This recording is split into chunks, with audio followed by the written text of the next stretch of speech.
હવે જોવાની છે થિયરી રેડિયો એક્ટિવ ક્ષય, બરાબર છે?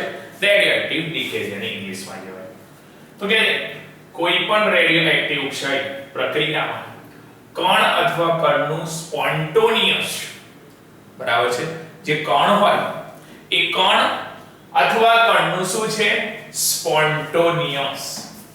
એનું શું થાય છે? ઉત્સર્જન થાય છે. એ ઉત્સર્જન થાય કણમાંથી, ત્યાર પછી રેડિયો એક્ટિવ પરમાણુ કેન્દ્ર, એટલે જે રેડિયો એક્ટિવ તત્વ છે એનું પરમાણુ કેન્દ્ર એટલે રેડિયો એક્ટિવ પરમાણુ કેન્દ્ર, એ ન્યુક્લિયસમાંથી કણનું ઉત્સર્જન થતું નવા પરમાણુ કેન્દ્ર, કણનું ઉત્સર્જન થતું એટલે જનક ન્યુક્લિયસ, એ કણનું ઉત્સર્જન થતા તેનું નવા પરમાણુ કેન્દ્રમાં શું થાય છે? રૂપાંતર થાય છે. જે રેડિયો એક્ટિવ છે એ રેડિયોએક્ટિવ નું જે પરમાણુ કેન્દ્ર છે એ રેડિયોએક્ટિવ ના પરમાણુ કેન્દ્રના ન્યુક્લિયસમાંથી જનક ન્યુક્લિયસ કણનું ઉત્સર્જન થાય અને એ ઉત્સર્જન થતા તેનું નવા પરમાણુ કેન્દ્રમાં શું થાય છે? રૂપાંતરણ થાય છે. અને એ રૂપાંતરણ થાય છે ત્યારે તેના પરમાણુ કેન્દ્રમાં 2 નો અને પરમાણુ દળાંકમાં 4 નો શું જોવા મળે છે? ઘટાડો જોવા મળે છે.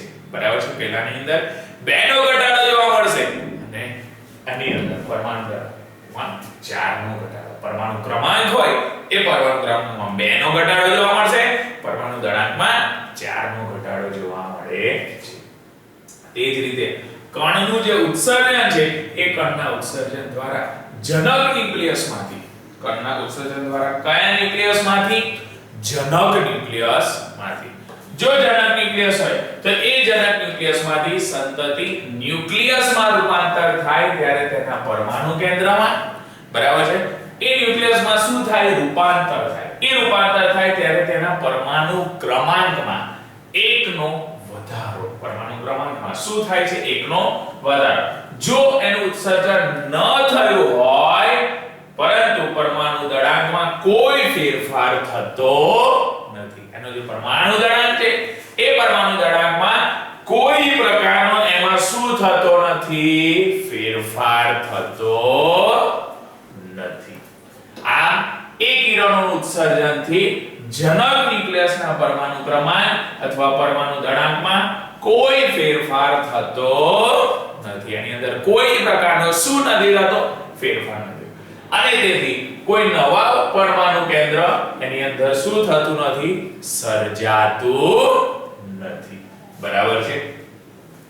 આ જો નવું પરમાણુ કેન્દ્ર સર્જાતું નહીં હોય તો કે છે કણના ઉત્સર્જન દ્વારા જનક ન્યુક્લિયસમાંથી, કણનું જે ઉત્સર્જન છે એ કણના ઉત્સર્જન દ્વારા જનક ન્યુક્લિયસમાંથી સંતતિ એ ન્યુક્લિયસમાં રૂપાંતર થાય ત્યારે તેના પરમાણુ ક્રમાંકમાં 1 નો વધારો, પરંતુ પરમાણુ દળાંકમાં કોઈ ફેરફાર થતો નથી.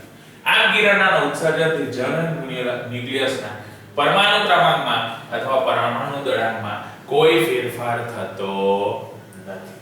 તેથી કોઈ નવું પરમાણુ કેન્દ્ર પણ એની અંદર શું થતું નથી? સર્જાતું નથી. એટલે કોઈ પ્રકારનું સર્જાય નહીં. અહીં કોઈ પણ પરમાણુ કેન્દ્ર એના વિઘટનની પ્રક્રિયામાં વીજભાર ક્રમાંક અને દળાંક હંમેશા સંરક્ષિત રહે છે. બરાબર? એની અંદર દળાંક જે વાત કરે છે એ દળાંક એ કેવો રહે છે? સંરક્ષિત રહે છે. તેથી કોઈ પણ રેડિયો એક્ટિવ પરમાણુ કેન્દ્ર, ન્યુક્લિયસ કે જેના દ્વારા દર્શાવવામાં આવે છે, બરાબર છે, એ શું કહે છે?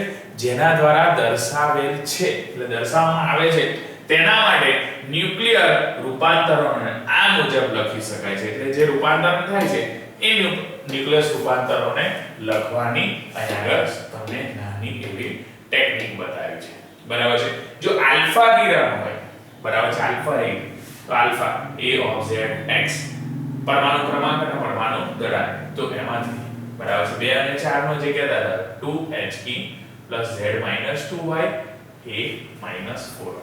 પરમાણુ ક્રમાંકમાં 2 નો તફાવત, પરમાણુ દળાંકમાં આપણને કેટલાનો તફાવત જોવા મળતો હતો? 4 નો. એ પ્રમાણે અહીં આલ્ફા પાર્ટિકલ બતાવેલો છે. એવી જ રીતના બીટા ની અંદર કહે છે કે a z x of a b dk minus E0 plus Z minus 1 A y. તો એ એનું શું દર્શાવશે? બીટા પાર્ટિકલ દર્શાવે છે. બરાબર છે? એ એનો બીટા પાર્ટિકલ. એની પછી ત્રીજાની વાત કરે છે a of zx. તો ગામા ડીકે બરાબર છે, અને ગામા ડીકે પર લીધે છે ax of z plus gamma. એ રીતના એ એના ત્રણે આલ્ફા પાર્ટિકલ, બીટા પાર્ટિકલ અને ગામા પાર્ટિકલ, આ ત્રણ વસ્તુ એની અંદર આપણને શું કરશે? દર્શાવવા મળે છે. તો આ જે સંકેત છે એના પર લાગેલું તારક ચિહ્ન દર્શાવે છે કે તે ઉત્તેજિત અવસ્થામાં છે. બરાબર? સ્ટારનું ચિહ્ન બતાવે છે. બરાબર છે? તો એ એની ઉત્તેજિત એક્સાઇટેડ સ્ટેટ, બરાબર છે, ઉત્તેજિત અવસ્થા શું કરે છે? દર્શાવે છે. બરાબર છે?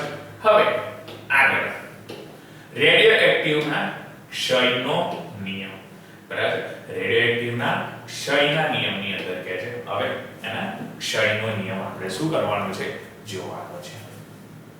તો આપણે કહે છે, જાણીએ છીએ કે સારી માત્રામાં રેડિયોએક્ટિવ એ આઇસોટોપ્સ હોય છે. સારી માત્રામાં રેડિયોએક્ટિવના શું હોય છે? આઇસોટોપ્સ, એટલે કે સમસ્થાનિક. જે એના આઇસોટોપ્સ દર્શાવે તેના સમસ્થાનિક. બરાબર છે?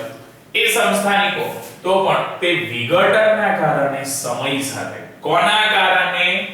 વિઘટનના કારણે. કોના કારણે? વિઘટનના કારણે સમય સાથે ધીમે ધીમે ઓછો થતો જશે. બરાબર છે? એ વિઘટનના કારણે સમય સાથે ધીમે ધીમે કેવો થતો જાય છે? ઓછો થતો જાય છે. અને ધીમે ધીમે જો ઓછો થતો જશે, જેથી રેડિયોએક્ટિવ ક્ષય સમજાવતો નિયમ ખૂબ જ એને કેવો પડે છે?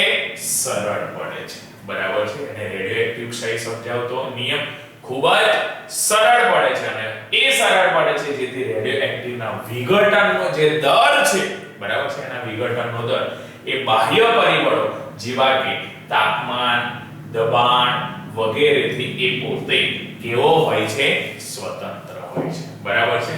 એ એનાથી સ્વતંત્ર હોય છે. એટલે કીધું રેડિયોએક્ટિવના વિઘટનનો જે દર છે એ બાહ્ય પરિબળો જેવા કે તાપમાન, દબાણ એ એના દરેક વગેરેથી સ્વતંત્ર છે. તે માત્ર સંભાવનાના નિયમ પર આધારિત છે. એ એના કયા નિયમ પર આધારિત છે? સંભાવનાના નિયંત્રણ પર જ એ પોતે આધારિત છે. આ નિયમ કહે છે કે પ્રતિ સેકન્ડમાં વિઘટિત થતા, એની કઈ સેકન્ડમાં? પ્રતિ સેકન્ડમાં વિઘટિત થતા જે રેડિયોએક્ટિવ પરમાણુ છે એ રેડિયોએક્ટિવ પરમાણુની સંખ્યા તે ક્ષણે ઉપસ્થિત થતા રેડિયોએક્ટિવ પરમાણુની સંખ્યાના કેવા પ્રમાણમાં હોય છે? સમપ્રમાણમાં હોય છે. એ એના સમપ્રમાણમાં, એટલે કે છે કે તે માત્ર સંભાવના નિયમ પર આધારિત છે, પરંતુ આ જે નિયમ છે એ નિયમ એવું કહે છે કે પ્રતિ સેકન્ડે વિઘટિત થતા, પ્રતિ સેકન્ડે શું થતા? વિઘટિત થતા. એ વિઘટિત થતા રેડિયોએક્ટિવ પરમાણુઓની સંખ્યા તે ક્ષણે ઉપસ્થિત થતા રેડિયોએક્ટિવ પરમાણુઓની સંખ્યાના કેવા પ્રમાણમાં હોય છે? સમપ્રમાણમાં હોય છે. આને રેડિયોએક્ટિવના ક્ષયનો નિયમ કહેવામાં આવે છે. એને રેડિયોએક્ટિવના કયો નિયમ કહેવાય છે? ક્ષયનો. તો એ રેડિયોએક્ટિવના ક્ષયનો નિયમ કહેશે તો એના પરથી, બરાબર છે, દર્શાવશે. એ સમીકરણ દર્શાવવા માટે આપણને કહેશે કે t બરાબર 0 સમયે એ નંબર ઓફ રેડિયોએક્ટિવ એટમ છે, બરાબર છે, એ n of t છે. પરંતુ એ જ્યારે એનું ડેરિવેશન કરવામાં આવે dn, તો n - dn એ એનું સિગ્નિફાય કરશે. રેડિયોએક્ટિવમાં તે ટાઈમે એનો જે ટાઈમ છે એ t + dt, differentiation of t એટલો થઈ જાય છે. તો અહીંયા d of n dn of t upon dt differentiation કર્યું છે t ની સાપેક્ષે, proportional n dn t upon dt. Proportional નું ચિહ્ન કાઢી નાખીશું આપણે, તો જે એનો અચળાંક છે, બરાબર છે, ક્ષયનો, એ આવી જશે. તો એની જગ્યાએ minus lambda n of t એવું આપણે શું કરીશું એને દર્શાવીશું. બરાબર છે, માઈનસ n ઓફ t એ આપણે દર્શાવીએ છીએ. તો એ એનું વિકલન કે સંકલન કરીએ તો અહીંયા આગળ લાસ્ટમાં એના અલગ અલગ સમીકરણો આવે છે. સમીકરણની અંદર કહે છે કે lambda is equal to minus 1 upon n of t dn of t upon dt. એના લેમ્બડાના જે ઇક્વેશન છે એના પરથી n of t is equal to n0 exp minus exponential form છે. બરાબર છે, એ એક્સપોનેન્શિયલ ફોર્મ એટલે exp લખેલું છે માઈનસ લેમ્બડા t. એ રીતના આપણે શું કરીએ છીએ દર્શાવ.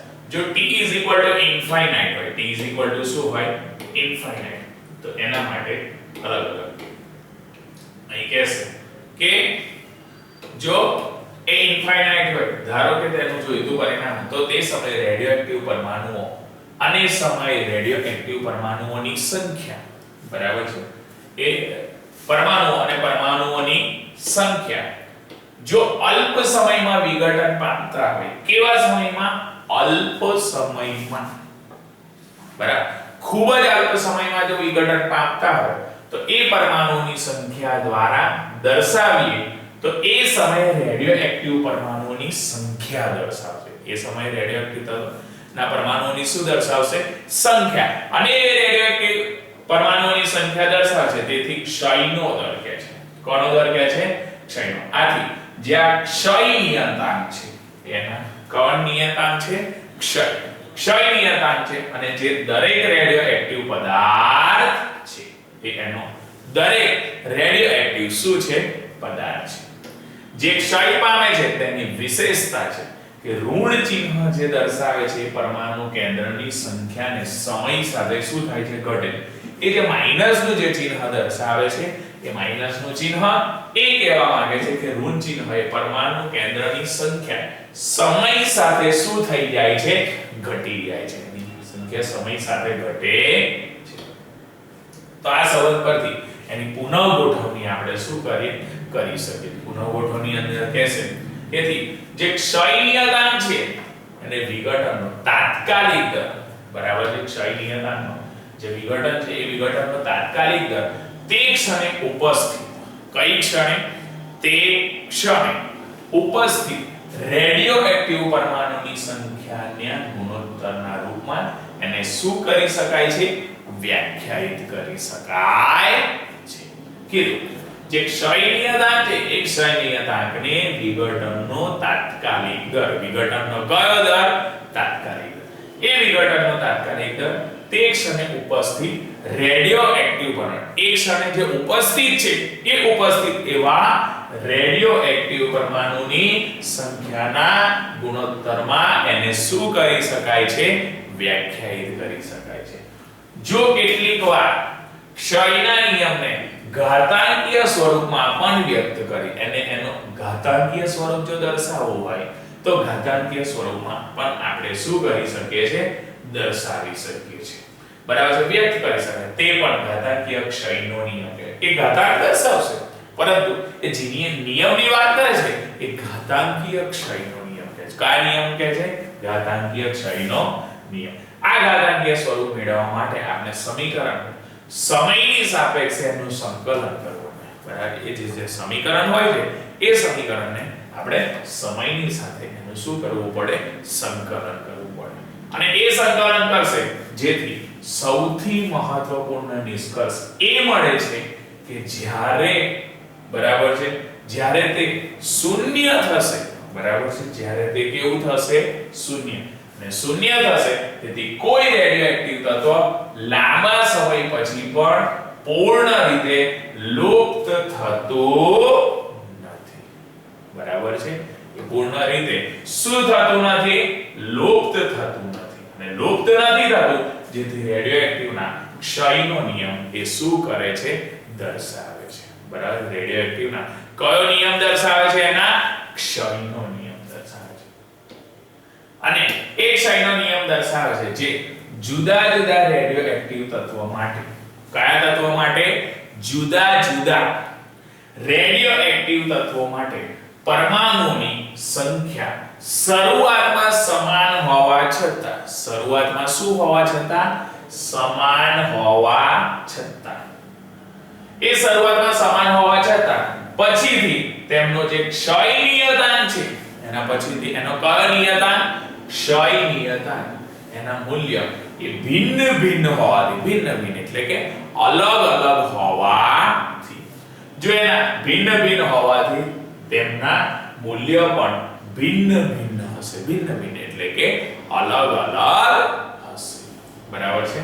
એનો ક્ષય નિયતાંકનું જે મૂલ્ય છે ભિન્ન હોવાથી એટલે કે અલગ અલગ હોવાથી તેના મૂલ્ય પણ ભિન્ન ભિન્ન હશે. તેથી તેઓ વિઘટનના ભિન્ન ભિન્ન દર પણ શું કરી શકે છે? દર્શાવી શકે છે, દર્શાવશે. આ તેના અર્ધ આયુ અને સરેરાશ આયુના મૂલ્યના આધારે પણ એને શું કરવામાં આવે છે? નિર્ધારિત કરવામાં આવે છે. એને સરેરાશ મૂલ્યના આધારે એને શું કરવામાં આવે છે? નિર્ધારિત કરવામાં આવે છે. બરાબર છે? આ અહીંયા આગળ એ એનું શું દર્શાવે છે? એનો જે નિયતાંક છે, બરાબર છે, ક્ષય. એ ક્ષય વિશેની આપણે શું જોઈ? થિયરી. તો કે ક્ષયનો નિયમ દર્શાવતો હતો, એનું મેથેમેટિકલ ફોર્મ જોયું. બરાબર છે? એ મેથેમેટિકલ ફોર્મ જોયા પછી આપણે વિઘટનના એકમોની વાત કરે છે. કોની વાત કરે છે? વિઘટનના એકમ. વિઘટનના એકમોમાં કે છે જે ક્ષય નિયતાંક છે, એ ક્ષય નિયતાંકનું માપ એ પ્રતિ સેકન્ડ એકમમાં થાય છે. બરાબર? પ્રતિ સેકન્ડ એકમમાં થાય. તેમાં કોઈ ક્ષણે, બરાબર છે, એ જે ક્ષય નિયતાંક દર્શાવે છે, એ ક્ષય નિયતાંકનું માપ એ પ્રતિ સેકન્ડના એકમમાં થાય છે અને કોઈ ક્ષણે થતી રેડિયોએક્ટિવ પદાર્થની સક્રિયતા તેના વિઘટનના દર દ્વારા શું કરવામાં આવે છે? માપવામાં આવે છે. એના વિઘટનના દર દ્વારા એને શું કરવામાં આવે છે? માપવામાં આવે છે. અને એ માપવામાં આવે છે ત્યારે તેનો જે એકમ છે એને બેકવેરલના નામથી આપવામાં આવે છે. કયા નામથી આપવામાં આવે છે? બેકવેરલ. બેકવેરલના નામથી એને શું કરવામાં આવે છે? આપવામાં આવે છે. આ બેકવેરલના નામ દ્વારા એને આપશે તો બેકવેરલ વિઘટન પ્રતિ સેકન્ડ. એ વિઘટન પ્રતિ સેકન્ડ એ એનું શું કરશે? દર્શાવશે. તો ક્ષય નિયતાંકનો બીજો એકમ એને ક્યુરી પણ દર્શાવશે. ક્ષય નિયતાંકનો બીજો એકમ એ કોના તરીકે દર્શાવશે? ક્યુરી તરીકે દર્શાવે. અને એ જો ક્યુરી તરીકે દર્શાવે તો 3.7 × 10⁻10 વિઘટન પ્રતિ સેકન્ડ એવું એને શું કરી શકાય? દર્શાવી શકાય. બરાબર છે? એનો જે ક્યુરી છે એ 3.7 × 10⁻10 પ્રતિ સેકન્ડ એ પણ દર્શાવી શકાય છે. જે રેડિયમનો પ્રતિ સેકન્ડ પ્રતિ ગ્રામ એ માપેલો વિઘટનનો શું છે? દર. બરાબર છે? એ પ્રતિ સેકન્ડમાં પ્રતિ ગ્રામે માપેલો વિઘટનનો શું દર્શાવે છે? તો કે દર દર્શાવે છે. એ એનો શું દર્શાવશે? દર દર્શાવશે. બરાબર છે? આ તદુપરાંત બીજો જે એકમ છે એ રુથરફોર્ડ દ્વારા દર્શાવે. રુથરફોર્ડ દ્વારા 1 રેડિયન બરાબર 10⁶ વિઘટન પ્રતિ સેકન્ડ એ રીતના શું કરી શકાય છે? દર્શાવી શકાય છે. બરાબર છે? અને એ વિઘટન પરથી જો દર્શાવે, બરાબર છે, તો વિઘટન પરથી દર્શાવશે તો એની અંદર જે 1 રેડિયન બરાબર 10⁶ વિઘટન પ્રતિ સેકન્ડ એવું શું કરે છે? દર્શાવે છે. ઓકે? હવે છે અર્ધ આયુ. બરાબર છે? અર્ધ આયુ કે છે હાફ લાઈફ. T1/2 એનો સિમ્બોલ છે. હાફ લાઈફ એટલે કે T1/2. તો કે છે અર્ધ આયુમાં કોઈ રેડિયોએક્ટિવ તત્વ અર્ધ આયુને આ મુજબ વ્યાખ્યાયિત કરી છે. આ મુજબ વ્યાખ્યાયિત કરાય એટલે કે છે કે સમયગાળો કે જેમાં જનક રેડિયોએક્ટિવ, બરાબર છે, જે સમયગાળો દર્શાવે છે એ સમયગાળાની અંદર જનક રેડિયોએક્ટિવ પરમાણુની જે સંખ્યા છે તેની પ્રારંભિક સંખ્યાથી અડધી સંખ્યા જેટલી થઈ જાય છે. એની જે પ્રારંભિક સંખ્યા હોય છે એ પ્રારંભિક સંખ્યા કરતા અડધી થઈ જાય છે. બરાબર છે?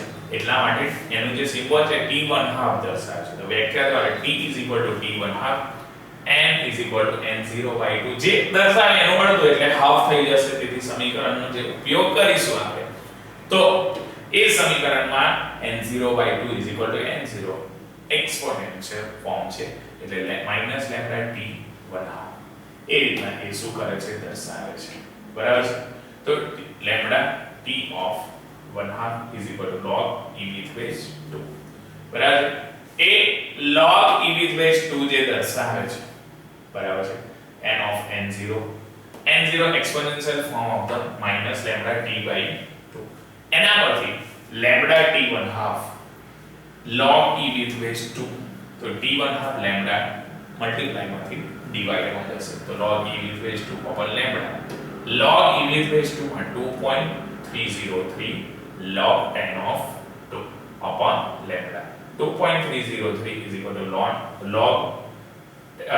10 of 2 એની અંદર કેસ બરાબર 2 with base of બરાબર 10 with base of 2 એ રીતના કહી શકાય એટલે 0.3010 આનું મલ્ટીપ્લિકેશન કરીશું એટલે આપણને જે t નો બરાબર છે અર્ધાયુનો જે સમય છે બરાબર છે એ અર્ધાયુનો સમય આપણને 0.693 upon લેમ્બડા એ રીતના આપણે શું કરી શકીએ છીએ દર્શાવી શકીએ છીએ. તો આ ગણતરી બરાબર છે આ મેથેમેટિકલ ફોર્મ ઘણી બધી એક્ઝામમાં પૂછાય છે. ધ્યાન રાખજો બરાબર છે કે t1/2 log e with base of 2t બરાબર. એની પહેલા એનું જે ઇક્વેશન છે ઇક્વેશન લખવું પડે n0/2 n0 exponential form of the minus lambda t upon 1 t1/2 lambda t1/2 રાખવું હોય એક્સ્પોનેન્શિયલ ફોર્મ કાઢે તો log માં ફેરવાઈ જશે log e with base 2 n0 cut થશે બરાબર log e with base of 2 t1/2 lambda division માં છે log e with base 2 2.303 is equal to log 10 base of 2 upon lambda 2.303 into 0.3010 upon lambda તો એના પરથી થશે 0.693 upon એની અંદર શું દર્શાવીશું લેમ્બડા દર્શાવીએ છીએ બરાબર છે. તો એ t1/2 થશે. શું થશે t1/2 બરાબર એ t1/2 થશે વેલ્યુ અર્ધાયુની વેલ્યુ એના પરથી કહેશે કોઈ પણ રેડિયો એક્ટિવ પદાર્થનો બરાબર કોઈ પણ રેડિયો એક્ટિવ તત્વ લઈએ એ કોઈ પણ રેડિયો એક્ટિવ તત્વનો બરાબર છે એટલે કે પદાર્થનો અર્ધાયુ તેના ક્ષય નિયતાંકના વ્યસ્ત પ્રમાણની વાત કરે. ક્ષય નિયતાંકના કયા પ્રમાણની વાત કરે છે? વ્યસ્ત પ્રમાણ.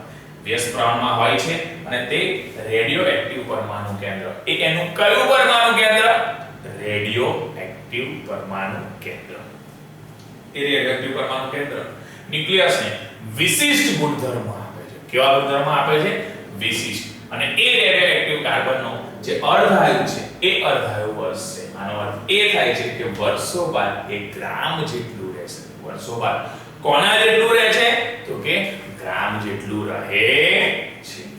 આ બીજા વર્ષો બાદ એની વાત કરીએ તો 5730 જેટલી થશે. એની જે સંખ્યા છે એ 5730 અને આમ કુલ 11460 એ વર્ષો બાદ એની વાત કરે છે. કીધું એની જે વેલ્યુ મળી અર્ધાયુ વેલ્યુ 0.693 upon લેમ્બડા તેની પરથી આપણને કહે છે કે કોઈ પણ રેડિયો એક્ટિવ પદાર્થ છે કોઈ પણ રેડિયો એક્ટિવ પદાર્થ એની અંદર એનો અર્ધાયુ તેના ક્ષય નિયતાંકના વ્યસ્ત પ્રમાણે એનો જે ક્ષય નિયતાંક હતો બરાબર છે એ એના કયા પ્રમાણમાં છે? વ્યસ્ત પ્રમાણ એટલે લેમ્બડા ડિવિઝનમાં આવે છે. ઓકે તો તે રેડિયો એક્ટિવ પરમાણુ કેન્દ્રને તેના વિશિષ્ટ ગુણધર્મ તરીકે દર્શાવે. એના કયા ગુણધર્મ તરીકે દર્શાવશે? વિશિષ્ટ ગુણધર્મ. આમ રેડિયો એક્ટિવ કાર્બનનો જે અર્ધાયુ છે એ અર્ધાયુ વર્ષ છે બરાબર છે. એના કેલ્ક્યુલેશન કરો તો વર્ષો બાદ બરાબર છે વર્ષો બાદ ગ્રામ જેટલું હશે એટલે કે બીજા વર્ષો બાદ આ સંખ્યા એ 5730 જેટલી થશે અને એટલે કે કુલ 11460 વર્ષ. એ રીતના એને શું કરે છે દર્શાવે. રેડિયો એક્ટિવના નમૂનાની સમયની સાથે ક્ષયની પ્રક્રિયાના આકૃતિના સંદર્ભમાં આપણે શું કરી શકીએ છીએ? દર્શાવી શકીએ છીએ બરાબર છે. તો એના પરથી અહીંયા આગળ કહેશે બરાબર છે ઇક્વેશન આપે કે મોહેન્જો-દડોની જે ખોદાઈને પ્રાપ્ત થયેલા એક પ્રાણીના અવશેષમાં કાર્બનનો ગ્રામનો ક્ષય પ્રતિ મિનિટ એ સક્રિયતા દર્શાવશે અને તેની સિંધુ ઘાટીની સભ્યતા કેટલી જૂની છે અથવા તેનું અનુમાન કરવાનું છે. આમ સક્રિયતા એ જીવિત પ્રાણીના નમૂના સાથે ક્ષય પ્રતિ મિનિટ એનું કયા પ્રતિ મિનિટ ક્ષય પ્રતિ મિનિટ પ્રતિ ગ્રામ એક શું કરેલું છે આપણે આ 15 ક્ષય પ્રતિ મિનિટમાં પ્રતિ ગ્રામ અને કાર્બન ના અર્ધાયુ 5730 એ શું કર્યું છે આપણને દર્શાવ્યું છે. બરાબર છે. સારી રકમ આવી કે મોહેન્જો-દડોની જે ખોદાઈ છે એની અંદર એક પ્રાણીનો અવશેષ મળ્યો એમાં કાર્બનનો એક પ્રાણીનો જે અવશેષ મળ્યો એમાં કાર્બનનો 1 ગ્રામના જે ક્ષય પ્રતિ મિનિટની સક્રિયતા દર્શાવતું હતું એના આધારે સિંધુ ઘાટીની સભ્યતા કયા ઘાટીની સભ્યતા સિંધુ ઘાટીની સભ્યતા એ સિંધુ ઘાટીની સભ્યતા કેટલી જૂની છે તેનું અનુમાન શું કરવાનું છે દર્શાવવાનું છે અને તેની સક્રિયતા જીવિત પ્રાણીના નમૂના માટે ક્ષય પ્રતિ મિનિટના પ્રતિ ગ્રામ આપેલા છે. આમ 15 ક્ષય પ્રતિ મિનિટ પ્રતિ ગ્રામ માટે 14 સીની અર્ધાયુ વર્ષ 5700 ને કેટલી છે 30 છે. તો એના પરથી દર્શાવશે એ કાર્બનનો જે કાર્બન એ 14 સી દર્શાવે છે એટલે એનો પરમાણુ ક્રમાંક 6 અને 14 દળાંક પ્રમાણે રેડિયોએક્ટિવ નો આઇસોટોપ સમસ્થાનિક છે. એ રેડિયોએક્ટિવ નો કયો સમસ્થાનિક છે આઇસોટોપ નો. આ જીવિત પ્રાણીઓમાં તેની ટકાવારી એ નિશ્ચિત રહે છે. જીવિત પ્રાણીઓની જે વાત કરે એ જીવિત પ્રાણીઓમાં એની જે ટકાવારી છે એ ટકાવારી નિશ્ચિત રહે છે પરંતુ એનો મૃત્યુ થતા શું કરતા મૃત્યુ થતા જે રેડિયોએક્ટિવ છે એ રેડિયોએક્ટિવ ક્ષયના કારણે એની ટકાવારી શું થવા લાગે છે ઘટવા લાગે છે. બરાબર છે. એટલે કીધું કે જીવિત પ્રાણીઓમાં તેની જે ટકાવારી હોય છે એ નિશ્ચિત રહે છે. બરાબર. જીવિત પ્રાણીઓમાં એ કેવી રહે છે નિશ્ચિત પરંતુ જો એનું મૃત્યુ થાય તો એનો જે રેડિયોએક્ટિવ ક્ષય છે એ રેડિયોએક્ટિવ ક્ષયના કારણે તેની ટકાવારી હંમેશા કેવી લાગે છે ઘટવા લાગે છે. અને ઘટવા લાગશે તો કે છે આ રેડિયોએક્ટિવના ક્ષયના નિયમ અનુસાર એને દર્શાવશે કે n of t n0 exponential form of the minus lambda into t. બરાબર છે. એ એનું exponential form દર્શાવશે તો n of n0 n upon n0 exponential of minus lambda t. n0 multiply માંથી અને ડિવાઇડ માં જતા રહે છે એટલે n upon n0 exponential minus lambda t. તો એની વેલ્યુ 9 ના છેદમાં 15 મૂકશે exponential minus lambda t. જો exponential ફોર્મ આપેલું છે exponential ને પેલી બાજુ જો કન્વર્ટ કરીશ બરાબર છે તો exponential ફોર્મ એ log માં શું થઈ જશે ફેરવાઈ જશે. બરાબર છે. એટલા માટે exponential ને આ બાજુ લાવીશું log e with base of 9/50 એ તરીકે એ શું કરે છે એનું દર્શાવે છે. બરાબર છે. log માં ફેરવાઈ જશે. સાદી વસ્તુ log e with base 9/50 is equal to minus lambda upon t અને minus lambda upon t દર્શાવશે જેથી log e with base of 15 ના છેદમાં 9 થઈ જશે is equal to lambda t. જે માઈનસ હતો એ માઈનસ આ બાજુ પરંતુ એ માઈનસ એને આપશે. બરાબર છે. તો નીચેનું ઉપર અને ઉપરનું શું થઈ જાય છે નીચે થઈ જાય છે. બરાબર છે. એ રીતના એને શું કરે છે દર્શાવે છે. બરાબર છે. log e 15 ના છેદમાં 9 થાય is equal to lambda t દર્શાવે છે અને એ lambda t દર્શાવશે તો t બરાબર 1 upon lambda log e with base of 15 ના છેદમાં એટલે lambda ડિવિઝન માં આવી ગયો. બરાબર. મલ્ટીપ્લાય માંથી ડિવિઝન એટલે 1 upon lambda is equal to log e with base of 15 ના છેદમાં 9 is equal to t એટલે t નું શું બતાવે છે ઇક્વેશન. તો આપણને t માટે ખબર છે t is equal to t 1/2 બરાબર છે. જે આગળ આપણે અર્ધાયુનું જે સૂત્ર સાબિત કર્યું હતું t 1/2 is equal to 0.693 upon lambda એ અહીં આગળ લેવાનું છે એટલે કે છે t 1/2 is equal to 0.693 upon lambda. તો એની માટે આપણને અર્ધાયુ માટે કહે છે કે 5730 યર શું કરેલા છે આપેલા છે 5730 યર આપેલા તો એના પરથી કહેશે p is equal to 2.303 into 5730 point upon 0.693 એ ક્યાં આવી જશે ડિવિઝનમાં આવી જશે અને log 10 of 15 minus 10 of log 10 of 10 with base of 9 બરાબર જે t ની વેલ્યુ છે અહીંયા આગળ કે છે બરાબર છે અને લેમ્ડા પરથી અહીંયા આગળ વેલ્યુઓ બધી પુટ કરીશું t 1 upon લેમ્ડા ની વેલ્યુ પુટ કરીશું તો એની અંદર 0. બરાબર છે 2.303 into 5730 upon 0.693 અને log જો ડિવિઝન માં હોય મલ્ટીપ્લાય માં હોય તો પ્લસ થાય ડિવિઝન માં હોય તો માઈનસ થાય બરાબર છે એટલા માટે અહીંયા આગળ log 10 15 minus log 10 with base of 9 તો એનું કેલ્ક્યુલેશન આપણે કરીશું તો t આપણને મળશે 4224.47 બરાબર છે એ રીતના આપણને t ની વેલ્યુ મળે છે તો એ t ની જે વેલ્યુ આપણને મળે છે તેના પરથી અહીંયા આગળ કહેશે બરાબર 4224.47 આ નમૂનો એ કાર્બનનો નમૂનો C14 ની વાત કરે છે એ 4224.47 વર્ષ પહેલા અસ્તિત્વમાં આવ્યો હતો બરાબર છે આટલા વર્ષ પહેલા એ શું આવ્યો હતો અસ્તિત્વમાં આવ્યો હતો અને તેથી એ સિંધુ ઘાટાની સભ્યતા આશરે 4225 વર્ષ પહેલા અસ્તિત્વ ધરાવતી હશે 4225 વર્ષ પહેલા એ શું ધરાવતી હશે અસ્તિત્વ સારી વસ્તુ કીધી હતી કે જેનો કાર્બન હતો એનો આઇસોટોપ્સ લીધો એટલે કે એનો સમસ્થાનિક દર્શાવશે અને એનો જો સમસ્થાનિક દર્શાવશે તો જીવિત પ્રાણી છે એ જીવિત પ્રાણી તેની ટકાવારી હશે તો નિશ્ચિત હશે જીવિત હોય તો નિશ્ચિત હોય પરંતુ જ્યારે મૃત્યુ થાય છે બરાબર છે ત્યારે મૃત્યુ થતા એ જે રેડિયોએક્ટિવ છે એ રેડિયોએક્ટિવના ક્ષયના કારણે એને ટકાવારી હંમેશા માટે કેવી લાગે છે ઘટવા લાગે છે બરાબર છે અને એ ઘટવા લાગે છે જેથી રેડિયોએક્ટિવના એનો ક્ષયનો નિયમ એને શું કરે છે દર્શાવે છે એનો ક્ષયનો નિયમ દર્શાવશે જેથી એની વેલ્યુ પુટ કરવાની છે બરાબર છે તો ઇક્વેશન લખવું પડે n of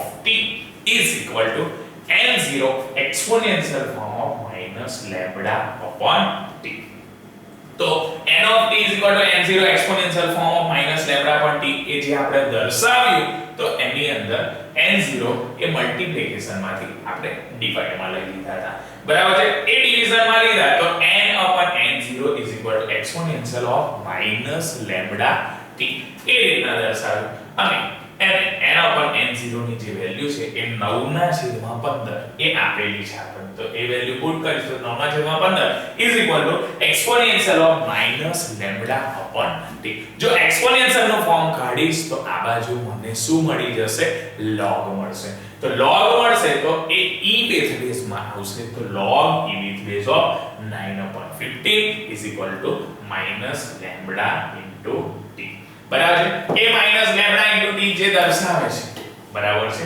આ એક્સ્પોનેન્શિયલ ફોર્મ હતું તો આ બાજુ log ના ફોર્મ માં કે log નું ફોર્મ જે દર્શાવે તો એ દર્શાવશે minus lambda upon t પરંતુ આપણે minus lambda upon t છે એમાંથી માઈનસ નું સાઈડ પર કરી નાખો એટલે પેલાને મોકલી દો તો 9/15 ની જગ્યાએ 15/9 થઈ જશે અને 15/9 તો થઈ જશે log e with base of 15 upon 9 અને ડિવિઝન હોય તો આપણને ખબર છે માઈનસ થાય log માં અને મલ્ટીપ્લિકેશન હોય તો પ્લસ થાય બરાબર છે log e with base 15/9 is equal to lambda તો t નું ઇક્વેશન બનાવીશ તો લેમ્બડા ગુણાકારમાંથી ભાગાકારમાં આવી જશે તો એના પરથી દર્શાવીશું 1 upon લેમ્બડા બરાબર t is equal to શું દર્શાવીશું 1 upon lambda log e with base of 15/9 દર્શાવીશું બરાબર છે એ 15/9 દર્શાવીશું તો t 1/2 એનું આપણી પાસે અર્ધાયુનું જે ઇક્વેશન છે એ ઇક્વેશન આપણે લખીશું એ ઇક્વેશન આપણી જોડે છે 0.693